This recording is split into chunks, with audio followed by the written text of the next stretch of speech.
Okay, so we're diving into some million-dollar copywriting today, Yeah. specifically for health products. Right.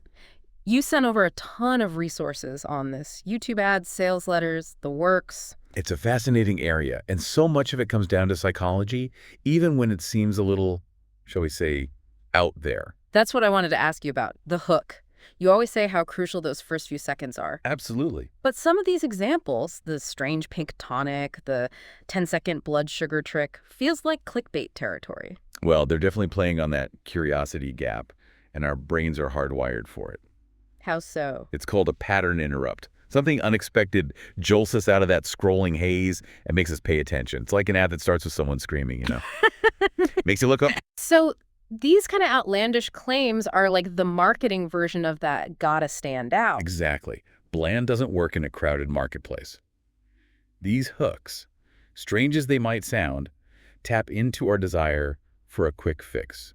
We all want easy solutions to complex problems. And that seems to tie into the formula a lot of these sources follow. Problem, solution, bring on the science and testimonials. It's like they're all reading from the same playbook, right? Like they've found the secret recipe for a viral health ad. And you know what? A lot of them actually are using a structure called the profit singularity formula. Sounds kind of intense. The name's a bit dramatic, but it's really just a framework for crafting a message that resonates. So more than just a catchy headline. Oh, much more. It's about psychology every step of the way. Starts with a strong problem statement. What's the pain point your audience is feeling? Okay, makes sense. But then it takes it up a notch with future pain amplification. Future pain amplification. What's that? Think of it like this. They're highlighting the negative consequences of not addressing the problem. Creates urgency. So not just solving today's issue, but preventing a bigger one down the line. Exactly. One of the YouTube scripts you sent even mentioned vision problems, how you could get so bad you lose your independence, have to rely on others. Wow, paints a picture, all right. And to make it even more convincing, they lean heavily on credibility. You'll see a lot of references to scientific studies, institutions like Cambridge. Yeah, it's almost every single one. Scientists have discovered, clinical trials have proven. Is that really that persuasive, though? Seems a bit cliche. So we're not always as rational as we think we are. Not when it comes to marketing.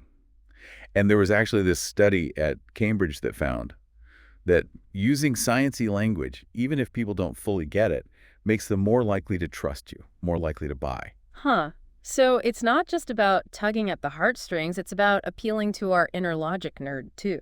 Absolutely. But speaking of heartstrings, a bunch of these sources were big on storytelling, the hero's journey, specifically. Yeah, why is that? Why does that work so well, especially for this kind of stuff? Stories sneak past our logical defenses. You hear someone's struggles, their triumphs. It hits different than just facts and figures. Right, it's relatable. Exactly. And that's where the hero's journey comes in. They're not pitching a product directly. They're weaving a narrative. And you, the listener, you're the hero. So it's about making me see myself in the story, with the product as my trusty sidekick.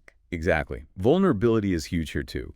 When a copywriter shares their own struggles, it builds trust, makes that connection even stronger. Shows they're not just some salesman, they get it. Exactly. And then, after they've pulled you in with the story, bam, the solution.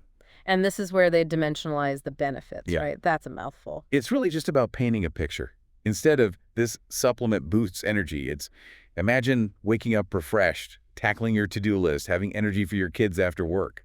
Okay, yeah, I feel more energized already, and I haven't even taken anything. You see, it lets people visualize the results, experience them almost. And to drive the point home, that's where social proof comes in. The testimonials, right. Although sometimes those can be a little over the top. Every other word is life-changing. Oh, absolutely. You've got to be wary of anything that feels fake or pushy. But when it's genuine, social proof is powerful. It plays on our desire to fit in, follow the crowd. Monkey see, monkey do. Absolutely. It's about building trust through shared experience. Okay, so we've got the hook, the problem, the solution, the testimonials. But these sources also talked about scarcity and having a strong call to action.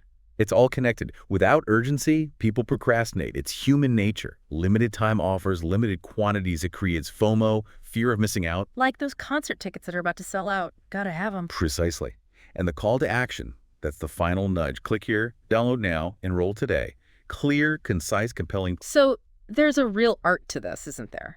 It's psychology, it's storytelling, it's good old-fashioned salesmanship, all rolled into one. But it's not just about stringing some fancy words together. Nope.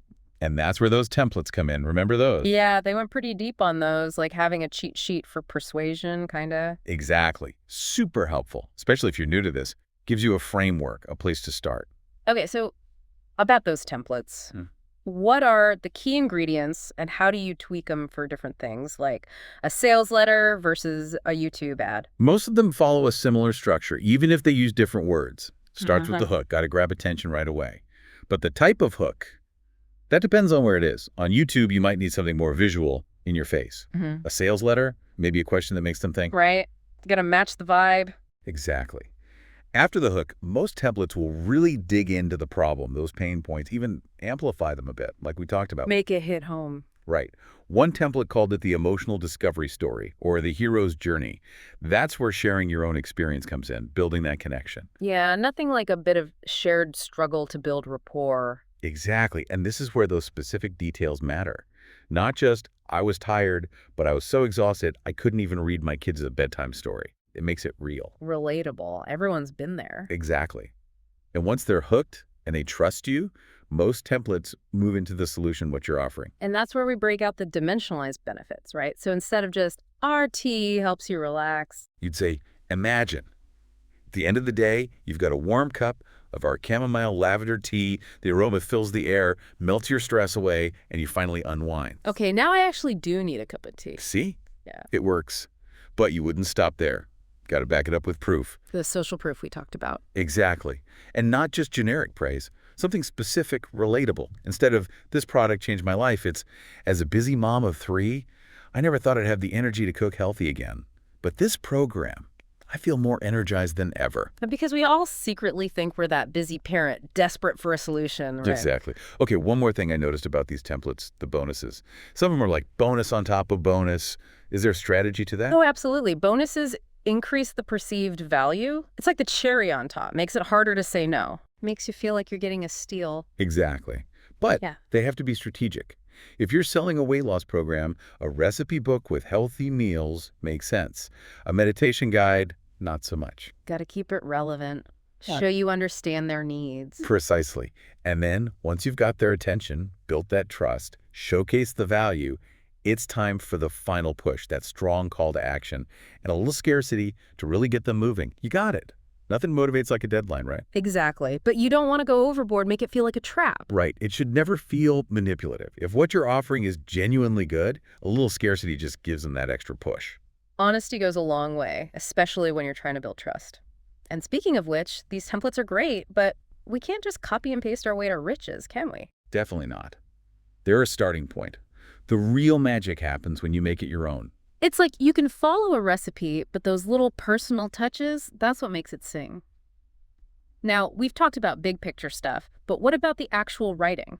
Any tips from these sources on making the words themselves sparkle? Oh, tons. One thing they all stressed was clear, simple language. No jargon, no convoluted sentences. Think everyday conversation. Nobody wants to wade through a dictionary just to figure out what you're selling. Exactly. Keep it short, sweet, use contractions just like you'd talk to a friend. And don't be afraid to paint a picture with your words, sensory language. Instead of, our product makes you feel better, describe it, the cool gel, the scent of the essential oils, the taste. Engage all those senses, right? Make them feel like they're already experiencing it. Exactly. And lastly, don't underestimate emotion.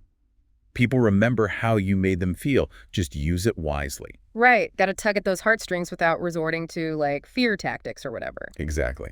Now, one thing I didn't see a lot about was headlines. They seem pretty self-explanatory, but I know they're important. More than you might think. They're the first impression, that split-second decision, do I keep reading or move on? So there's an art to it. What makes a headline grab you? A great headline promises a benefit, piques your curiosity, or asks a question you have to know the answer to, like how to lose 10 pounds in 2 weeks. That's promising an outcome. Or this one weird trick will banish your belly-bloat curiosity. Okay, I'd click on that one. But even the best headline can't save you if the copy itself is a dud. Right. You can lead a horse to water and all that. Point is, you got to back up those promises with substance. Provide real value, build that trust. That's what keeps them coming back for more. Awesome. This whole deep dive has been eye-opening. But it's not just about memorizing tricks, is it? What's the big takeaway, the thing to keep in mind as we put all this into practice? It's a journey. Be patient, experiment, keep learning. What works today might not work tomorrow, so stay curious, be adaptable, and most importantly, stay true to yourself and what you're offering. Beautifully said. This has been fantastic. Thanks for geeking out with me on all things copywriting. And for everyone listening, remember, authenticity is key. Find your voice, share your message, and watch the magic happen. Couldn't have said it better myself. And until next time, happy writing, everyone.